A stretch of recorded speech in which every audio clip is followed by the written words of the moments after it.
Okay, part 10. Who the fuck did I marry?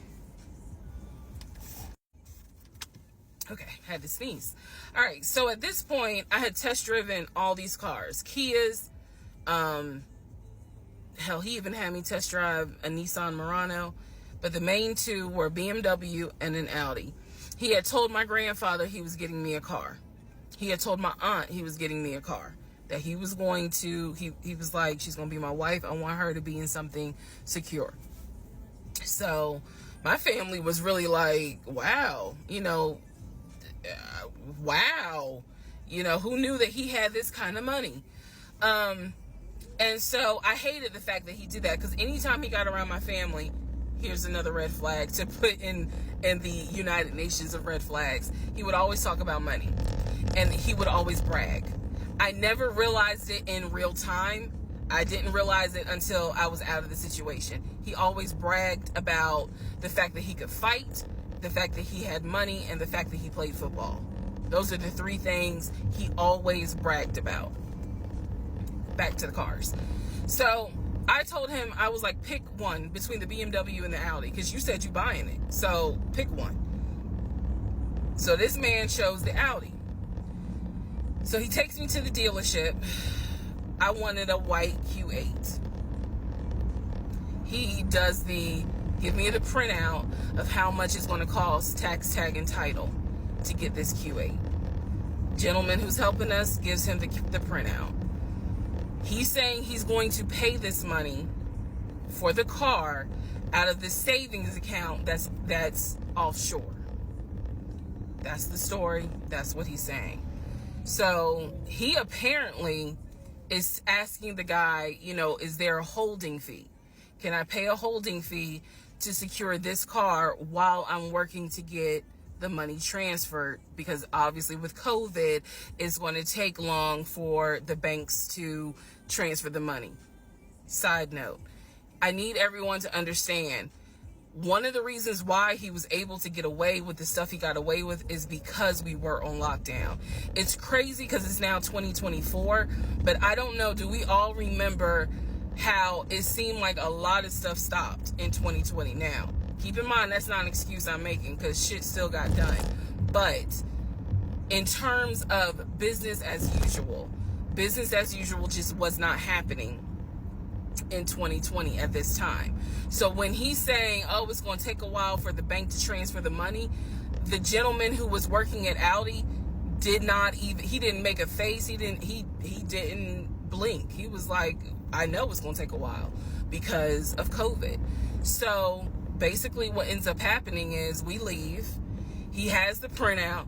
He calls the bank, or he calls his financial advisor, who does have a name. The financial advisor's name is Eric. I feel comfortable using certain people's names, especially if we find out they didn't exist. So he calls Eric. He tells Eric in front of me, hey, I need to transfer $72,526, whatever the amount was, because I'm buying a car for my fiance. This is the bank account information. Do you need me to give it to you over the phone, or do you need me to email it to you? Pause. I can't hear what the person's saying, but that's what he would do. Do you need me to give it to you over the phone, or can I email it to you? Okay. All right, give me a few minutes and I'll go ahead and email it to you. All right, let me know. I'll call you back to find out if you received it. Okay, hang up. So I'm hearing this because, again, I'm not paying attention to, did I hear anybody on the other phone? Did I hear anybody on the other end? So he proceeds to type up an email, type up something, telling him this is the information that we need. I didn't think anything of it. He called me at work the next day to tell me that the money was sent to Audi, that he called Audi and he confirmed with Audi that they received the money. What he told me is that the car is going to be delivered to the house. Y'all, it's not that I lived in the hood, because I didn't, but I did not live in an area of Clayton County where you would have a brand new Audi delivered to your house. So I remember saying to him, I don't want that car like delivered to the house, not yet, because I need to put that car in the garage. And my Nissan was, I only had a 1-car garage, so my Nissan was in the garage. So he said, okay, well, let me call them back and change the delivery date. Can you be home, or can you do a half day? So he's asking me, can you work a half day so that they can deliver the car and you will be home for it? I said, yes, that's fine. Because again, it's COVID. I'm working from home anyway. I only had to go in the office 2 days a week. So I'm at home the next day. He told me the car would be delivered between the hours of 1 and 3. Obviously, between 1 and 3, nothing happened. So 3 o'clock, I called him. He's at work. He sends me the voicemail. He calls me back. I said, it's 3 o'clock. No one ever came with the car. What's going on? And then I remember I was like, well, do I need to call Audi myself? Because I thought that you handled it. But if you didn't handle it, do I need to call them? And so whenever I would suggest I will handle it, he would get very, very defensive. Red flag number 472. So he was like, no, I will call Audi. Don't do anything. I'll call Audi and find out what's going on. Okay. So I'm at home chilling, cooking dinner, normal night. He calls me back and says, yeah, the car was stuck on the truck in Spartanburg, because apparently that's where their deliveries come from. So when he told me this, I was in the kitchen laughing, because by this point, I will be honest, and I told y'all I'll be honest even when it makes me look bad. I was guilty of, on one hand, I believed him, and on the other hand, I was like, let me see what lie he come up with. Let me just see. But keep in mind, my brain was really like not rationalizing, not comprehending how deep the lie was. I just thought that no one told him the car was going to be delivered, and he made that up.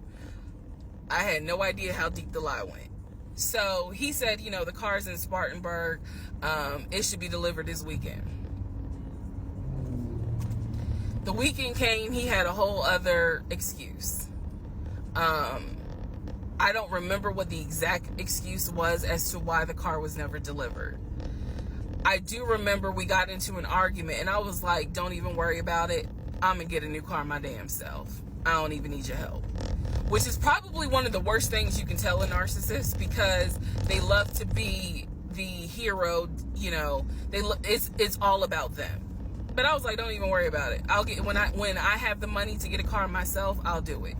I don't want to hear anything else about a new car. I don't want to hear shit else about a car. Because at this point, I was spending way too much time trying to figure out, are we getting a car? Are we getting a house? Like, what the fuck is going on? Always there was an excuse. So when I told him I don't want to hear anything else about a car, and I am not going to a dealership to test drive another car, that ended that whole discussion right there. So this is where I'm going to interject what I believe was happening. I believe that my ex-husband is the type of person, he gets off, nut. He gets off on you being excited about something that he knows you will never get. So I believe that he enjoyed going to car dealerships. He enjoyed watching me test drive a car and get excited about it, knowing I was not going to get it. It is the level of cruelty. And again, I'm telling y'all stuff that I found out way later on. It is the level of cruelty that I still cannot comprehend. So the whole issue about the BMW and the Audi, I think he just enjoyed seeing me get excited and then pull it away. Part 11 coming up.